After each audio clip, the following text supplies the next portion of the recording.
പുതിയ നിരക്ക് ഓട്ടോറിക്ഷകളിൽ പ്രദർശിപ്പിക്കണമെന്ന ചട്ടം കർശനമാക്കുമെന്ന് തൊടുപുഴ ജോയിന്റ് ആർടിഒ മിനിമം ചാർജിന് 1.25 കിലോമീറ്റർ സഞ്ചരിക്കും. തുടർന്നുള്ള ഓരോ 250 മീറ്ററിനും എന്ന ക്രമത്തിലാണ് നിരക്ക് നിശ്ചയിച്ചിരിക്കുന്നത്. വസ്തുതകൾ വ്യക്തമാക്കാത്ത യാത്രക്കാരും ഓട്ടോറിക്ഷ തൊഴിലാളികളും തമ്മിലുള്ള തർക്കം പതിവായ സാഹചര്യത്തിലാണ് നിരക്ക് പ്രദർശിപ്പിക്കണമെന്ന ചട്ടം കർശനമാക്കുന്നതെന്ന് ജോയിന്റ് ആർടിഒ CS ഡേവിഡ് പറഞ്ഞു. പുതിയ ഓട്ടോറിക്ഷയുടെ ഫെയർ ഗവൺമെൻറ് പുതുക്കി നിശ്ചയിക്കുകയും അതിൽ ജനങ്ങളുടെ ഇടയിലും ഓട്ടോറിക്ഷ ഡ്രൈവർമാരുടെ ഇടയിലും വ്യക്തത വരാത്തതുകൊണ്ട് വളരെയധികം പരാതികൾ നിരന്തരം ലഭിച്ചുകൊണ്ടിരിക്കുകയാണ്. ആയതിൻ്റെ വെളിച്ചത്തിൽ നിലവിൽ ഉള്ള ഗവൺമെൻറ് ഓർഡർ അനുസരിച്ച് വേണ്ട ഫെയറുകൾ ഇത്ര ഓരോ കിലോമീറ്ററിനും അല്ലെങ്കിൽ ഓരോ കിലോമീറ്ററിൻ്റെ പാർട്ടിനും ആവശ്യമായ കിലോമീറ്ററിന് 1.25 കിലോമീറ്ററിന് 15 രൂപ മിനിമം ചാർജും അതിൽ കൂടി വരുന്ന ഓരോ 250 മീറ്ററിനും 2 രൂപ വെച്ചുമാണ് ഗവൺമെൻറ് ചാർജ് ഫിക്സ് ചെയ്തിരിക്കുന്നത്. പക്ഷേ അത് തെറ്റിദ്ധരിച്ചുകൊണ്ട് ഓരോ പാർട്ട് ഓഫ് കിലോമീറ്ററിന് 8 രൂപ വെച്ച് ഇപ്പോൾ ഓട്ടോറിക്ഷയിൽ കളക്ഷൻ നടന്നുകൊണ്ടിരിക്കുക. അത് തെറ്റായ ഒരു ഇതാണ്. ഓരോ പാർട്ട് 250 മീറ്ററിൻ്റെ പാർട്ടുകൾക്കാണ് ശരിക്കും ചാർജ് വാങ്ങാൻ പറ്റുകയുള്ളൂ. അപ്പോൾ 1.25 കിലോമീറ്റർ കഴിഞ്ഞാൽ അടുത്തത് 1.5 കിലോമീറ്ററാണ്. അതിൻ്റെ അടുത്ത റേറ്റ് വരുന്നത് വീണ്ടും 2 രൂപ വർദ്ധിച്ച് 15 2 17 രൂപ എന്ന് വരുന്നതിന് റിട്ടേൺ ഓട്ടം ഈ നമ്മുടെ ഇങ്ങനെയുള്ള ചെറിയ ടൗണുകളിൽ ഇല്ലാത്തതുകൊണ്ട് ഇതിന് ഗവൺമെൻറ് ഒരു 50% അഡീഷണൽ ചാർജും കൂടെ ഈടാക്കാൻ അനുമതി നൽകിയതും കൂടെ കൂട്ടുമ്പോൾ 250 മീറ്ററിന് 3 രൂപ ഒരു ഓട്ടോയ്ക്ക് അധികമായി വാങ്ങാവുന്നതാണ്. അങ്ങനെ വരുമ്പോൾ 1500 മീറ്റർ ദൂരമുള്ള ഒരു ഓട്ടത്തിന് 18 രൂപയെ ഓട്ടം ചാർജ് വരുള്ളൂ. തിരിച്ച് ഓട്ടമുള്ള സന്ദർഭത്തിൽ അത് 19 രൂപയായിട്ട് വ്യത്യാസപ്പെടും. അപ്പോൾ ഓരോ 250 മീറ്ററിനും വേണം ഫെയർ നിശ്ചയിക്കാൻ. അതിനനുസരിച്ചുള്ള പാർട്ടുകളായിട്ട് തിരിച്ചു വേണം ചാർജ് ജനങ്ങളിൽ നിന്നും ഈടാക്കാൻ. ഈ കാര്യങ്ങളെല്ലാം നമ്മൾ ഇപ്പോൾ ഓട്ടോറിക്ഷ ഡ്രൈവർമാരെ മറ്റ് പരാതി ഉള്ളവരെ അറിയിച്ചുകൊണ്ടിരിക്കുകയാണ്. ഇനി നിലവിൽ ചെയ്യാൻ പോകുന്ന ഒരു സംവിധാനം ഇങ്ങനെ ഒരു കാർഡ് ഒരു 5 കിലോമീറ്റർ വരെ ദൂരമുള്ള ഓട്ടത്തിന് വരുന്ന റേറ്റുകൾ എഴുതി എല്ലാ ഓട്ടോറിക്ഷകളിലും നിർബന്ധമായി എക്സിബിറ്റ് ചെയ്യണമെന്ന് തീരുമാനിക്കുകയും ആ തീരുമാനം അനുസരിച്ച് എല്ലാ ഓട്ടോറിക്ഷയ്ക്കും അങ്ങനെ ഒരു കാർഡ് നടപ്പിലാക്കുകയാണ്. അപ്പോൾ ജനങ്ങൾക്ക് കൃത്യമായി ആ കാർഡ് നോക്കിയിട്ട് പൈസ കൊടുക്കാൻ സാധിക്കും. പരാതികൾ ഒഴിവാക്കാൻ എളുപ്പവഴിയാണ്. ഫെയർ മീറ്ററുകൾ വളരെ നാളുകളായിട്ട് നിർബന്ധമായി വേണം എങ്കിൽ തന്നെയും പല വാഹനങ്ങളിലും ഇത് കാണുന്നില്ല എന്നും അതിനെതിരെ ഞങ്ങൾ നടപടികൾ എടുക്കുന്നുണ്ട്. വളരെ കർശനമായ നടപടി എന്ന് വെച്ചാൽ 2000 രൂപയാണ് അതിന് ശിക്ഷ നൽകുന്നത്. അത് ഓട്ടോറിക്ഷയെ സംബന്ധിച്ച് വലിയൊരു തുകയാണെങ്കിൽ കൂടിയും അതിൽ കുറവ് ചെയ്യാറില്ല. 2000 രൂപ ഫൈൻ അടപ്പിച്ച് അങ്ങനെയുള്ള നടപടികൾ. പൂർണ്ണമായി എല്ലാ ഓട്ടോറിക്ഷകളിലും മീറ്റർ ഫിറ്റ് ചെയ്യുക എന്ന് പറയുന്നത് പ്രായോഗികമായിട്ട് ഇനിയും വളരെ കാലതാമസം വരുന്ന ഒരു രീതിയിലോട്ട് പോകുന്നത് കൊണ്ട് ഇങ്ങനെയുള്ള കാർഡ് ഓട്ടോറിക്ഷയിൽ എക്സിബിറ്റ് ചെയ്യാനായിട്ട് തീരുമാനിച്ചു. ആദിവാസി മേഖലയായ പട്ടയക്കുടിയിലേക്ക് 1 മണിക്കുള്ള KSRTC ബസ് റൂട്ട് മാറ്റിവിടുവാനുള്ള ശ്രമം യാത്രക്കാർ തടഞ്ഞു. സ്റ്റാൻഡിലെത്തിയ യാത്രക്കാരോട് ജീവനക്കാർ ഇല്ലാത്തത് മൂലം പട്ടയക്കുടി ബസ് റദ്ദാക്കിയെന്നാണ് അധികൃതർ പറഞ്ഞത്. യാത്രക്കാർ മറ്റു ബസ്സുകളിൽ കയറുന്നതിനിടെയാണ് പട്ടയക്കുടിക്കുള്ള ബസ് വഴിത്തല ബോർഡ് വെച്ച് കിടക്കുന്നത് ശ്രദ്ധയിൽപ്പെട്ടത്. ഇതോടെ യാത്രക്കാർ ബസ് തടഞ്ഞു.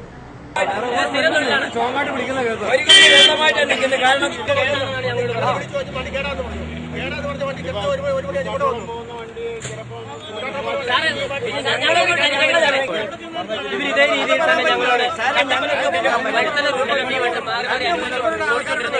ഇന്ന് പട്ടയക്കുടിക്ക് ബസ് പണിയാണ്. പണി കാരണം ഇറക്കിയിട്ടില്ല. വണ്ടി വിടാൻ പറ്റത്തില്ല കേട്ടോ എന്ന് പറഞ്ഞു. അവൻ വൈകിട്ടത്തെ ചാല് സാറിന് വൈകിട്ടത്തെ ചാല് പറയാൻ പറ്റത്തില്ല. പണി തീർന്നെങ്കിൽ മാത്രമേ വിടാൻ പറ്റുള്ളൂ എന്ന് പറയുന്നു. അതിനുശേഷം ഞങ്ങൾ വണ്ണപ്പുറം ബസ്സിൽ കയറാൻ തുടങ്ങുമ്പോഴാണ് ഞങ്ങളുടെ വണ്ടി വഴിത്തല ബോർഡ് മിച്ച് വരുന്നത്. അപ്പോഴാണ് ഞങ്ങൾക്ക് ഇതിന്റെ അകത്ത് തന്ത്രപരമായ KSRTCയുടെ നീക്കം മനസ്സിലായി. ഞങ്ങളുടെ ഈ റൂട്ടിൽ നിന്നും KSRTC വഴിത്തല റൂട്ടിലേക്ക് വിടുമ്പോൾ 1 കിലോമീറ്ററിന് 24 രൂപ വെച്ച് ശരാശരി KSRTCക്ക് നഷ്ടം വരുന്നുണ്ട്. ഞങ്ങളുടെ റൂട്ടിൽ KSRTC ഓടിക്കൊണ്ടിരിക്കുമ്പോൾ ശരാശരി കിട്ടിയിരിക്കുന്ന EPKM എന്ന് പറഞ്ഞു കഴിഞ്ഞാൽ 40 പോയിന്റാണ് 1 കിലോമീറ്റർ ഓടുമ്പോൾ. വഴിത്തല റൂട്ടിലേക്ക് KSRTC വിട്ടാൽ 16.83 ശരാശരി കിട്ടിക്കൊണ്ടിരിക്കുന്ന EPK. അത്രയും തിങ്ങി 650-700ഓളം യാത്രക്കാരെ ഒരു ദിവസം യാത്ര ചെയ്യുന്ന വണ്ടിയായിരുന്നു. ഏക വണ്ടിയേ ഉള്ളൂ. ഒന്നിൽ കൂടുതൽ വണ്ടി ഞങ്ങൾക്കില്ല. എന്നിട്ടാണ് ഞങ്ങളോട് ഇവിടെ വന്നിട്ടുണ്ട്. 5 പിള്ളേരെ കുഞ്ഞുങ്ങളായിട്ടാണ് ഇവിടെ വന്നിരിക്കുന്നത്. സാർ നോക്കിക്കുക, ഈ ബസ് യാത്ര ചെയ്യാൻ വേണ്ടി 5ഓളം കുഞ്ഞുങ്ങളായിട്ട് ഇവിടെ വന്നിരിക്കുക. KSRTC തടയും ഞങ്ങൾ, KSRTC തടയും ഞങ്ങൾ, തടയും ഞങ്ങൾ, തടയും ഞങ്ങൾ, തടയും ഞങ്ങൾ, തടയും ഞങ്ങൾ, KSRTC തടയും ഞങ്ങൾ, KSRTC തടയും ഞങ്ങൾ. ഏക ബസ്സാണ് ഈ KSRTC ബസ്. ഇവിടുന്ന് 1 മണിക്ക് പുറപ്പെടേണ്ട വണ്ടിയാണിത്. പക്ഷേ അതിനകത്ത് അങ്ങോട്ട് പട്ടയക്കുടിക്ക് പോകാൻ കണ്ടക്ടർ ഇല്ല എന്ന പേരില് ഈ ബസ് അധികാരികള് തൊടുപുഴ കൂത്താട്ടുകുളം വഴി എന്ന് പറഞ്ഞാൽ കേവലം 3 മിനിറ്റിന് ഇടവേളയിൽ ബസ്സുള്ള റൂട്ടിലേക്ക് ഈ ബസ് വിട്ടിരിക്കുന്ന നടപടി വളരെ ആ ജനത്തോട് ഇവിടുന്ന് 34 കിലോമീറ്റർ ദൂരെ സ്ഥിതി ചെയ്യുന്ന ഒരു ബസ്സും ഇല്ലാത്തയക്കുന്ന ആ ഒറ്റപ്പെട്ട് കിടക്കുന്ന പ്രദേശത്തേക്ക് പ്രത്യേകം ആ മേഖലകളിൽ ആദിവാസികളാണ് താമസിക്കുന്നത്. കുടിയേറ്റ മേഖലയിലേക്കുള്ള ആകെ ബസ്സാണിത്. ഇത് റദ്ദ് ചെയ്ത് സർക്കാരിന്റെ നടപടി അഥവാ അധികാരികളുടെ നടപടി തികച്ചും പ്രതിഷേധമാണ്. ഞങ്ങൾ പ്രതികരിക്കുകയാണ്. ജയ് ജയ് പട്ടയക്കുടി നിവാസികൾ, സർക്കാരിന്റെ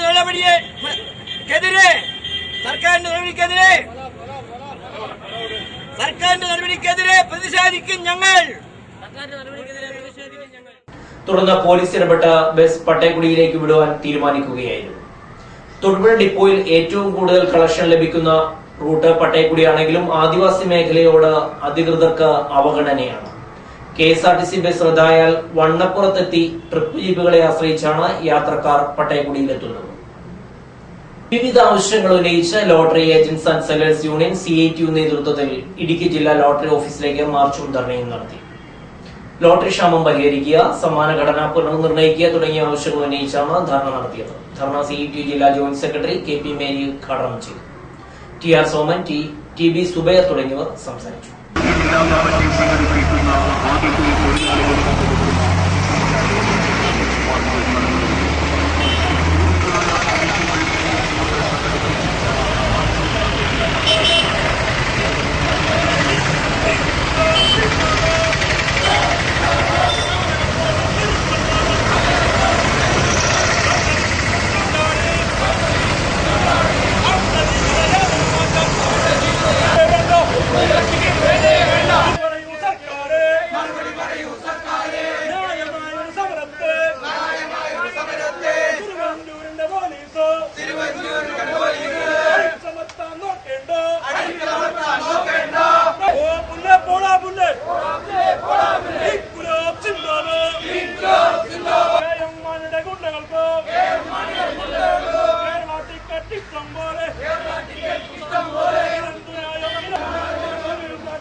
കേരളത്തിലെ ലോട്ടറി മേഖലയിൽ പണിയെടുക്കുന്ന തൊഴിലാളികൾ INTC എന്നോ AITC എന്നോ BMS എന്നോ വ്യത്യാസമില്ലാതെ ലോട്ടറി സംരക്ഷണ സമിതി രൂപീകരിച്ചുകൊണ്ട് അടുത്ത 21-ാം തീയതി പ്രതിഷേധ ദിനമായി ആചരിക്കാൻ തീരുമാനിച്ചിരിക്കുകയാണ്.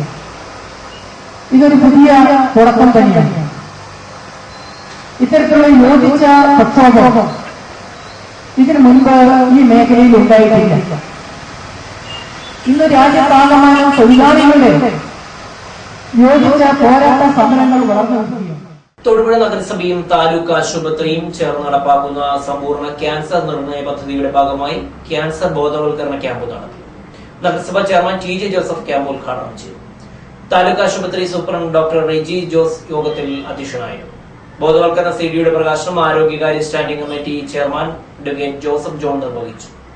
Councillor Najeesh Abdul Hameed, RMO doctor PN Aji തുടങ്ങിയവർ സംസാരിച്ചു. ഇന്ന് നമ്മുടെ നാട്ടില് സർവ്വസാധാരണമായി കണ്ടുവരുന്ന ഒരു രോഗമാണ് ക്യാൻസർ. പണ്ടുകാലത്തൊന്നും ഇത്രമാത്രം ഈ ക്യാൻസർ രോഗം ഉണ്ടായിരുന്നില്ല.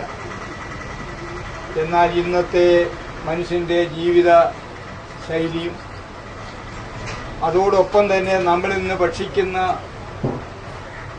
ഭക്ഷ്യസാധനത്തിലുണ്ടായിരിക്കുന്ന വിഷാംശങ്ങളുമൊക്കെ ഇന്ന് ഈ രോഗം കൂടുതൽ ആളുകളിലേക്ക് വരുന്ന ഒരു സാഹചര്യം ഉണ്ടായിരിക്കുകയാണ്. പക്ഷേ ഇവിടെ ഡോക്ടർ സൂചിപ്പിച്ചതുപോലെ പലപ്പോഴും ഈ രോഗം ആർക്കെങ്കിലും പിടിപെട്ട് കഴിഞ്ഞാൽ ആ ആളിൻ്റെ മരണമാണ് ഉണ്ടാകുന്നത് എന്ന് വിശ്വസിച്ചിരുന്ന ഒരു കാലഘട്ടം ഉണ്ടായിരുന്നു. പക്ഷേ ഇന്ന് അതല്ല. പല രോഗങ്ങളും ഇന്ന് ക്യാൻസർ രോഗങ്ങളും ചികിത്സിച്ച് നമുക്ക് ഭേദമാക്കാൻ കഴിയും. പക്ഷേ അങ്ങനെ ഭേദമാക്കണമെങ്കിൽ ആരംഭത്തിലെ തന്നെ ഇത് കണ്ടുപിടിക്കാൻ നമുക്ക് കഴിയണം. ആരംഭത്തിലെ തന്നെ ഈ രോഗം കണ്ടുപിടിക്കുകയാണെങ്കിൽ നമുക്ക് ചികിത്സിച്ച് ഭേദമാക്കാൻ കഴിയും. അത്രമാത്രം വൈദ്യശാസ്ത്രം ഇന്ന് വളർന്നു വന്നിട്ടുണ്ട്. കാര്യം വൈദ്യശാസ്ത്രത്തിൽ വളരെയധികം മുമ്പോട്ട് പോകാൻ നമുക്ക് കഴിഞ്ഞിട്ടുണ്ടെങ്കിൽ പോലും ഈ ക്യാൻസർ രോഗത്തിന് പല പല രീതിയുണ്ട്. ആ രീതിയിൽ ചിലത് മാത്രമേ നമുക്ക് പാരമ്പര്യത്തിൽ തന്നെ ചികിത്സിച്ച് ഭേദമാക്കാൻ കഴിയുന്നുള്ളൂ, ചിലത് ഭേദമാക്കാൻ കഴിയുന്നില്ല. അതിനുള്ള പ്രതിവിധി നമുക്ക് ഇന്നുവരെ കണ്ടുപിടിക്കാൻ വൈദ്യശാസ്ത്രത്തിന് കഴിഞ്ഞിട്ടില്ല എന്നുള്ളതാണ് സത്യം. കേരളോത്സവം 2012 ജില്ലാതല വിജയികൾക്ക് തൊടുപുഴ നഗരസഭാ കൌൺസിലിന്റെ ആഭിമുഖ്യത്തിൽ സ്വീകരണം നൽകി. വൈസ് ചെയർമാൻ സുബൈദ സെയ്ദ് മുഹമ്മദിന്റെ അധ്യക്ഷതയിൽ ചേർന്ന യോഗത്തിൽ വിജയികൾക്ക് ട്രോഫികളും ക്യാഷ് പ്രൈസും സർട്ടിഫിക്കറ്റുകളും നൽകി. സ്റ്റാൻഡിംഗ് കമ്മിറ്റി ചെയർമാൻമാർ, നഗരസഭാ സെക്രട്ടറി, ജീവനക്കാർ തുടങ്ങിയവർ പങ്കെടുത്തു.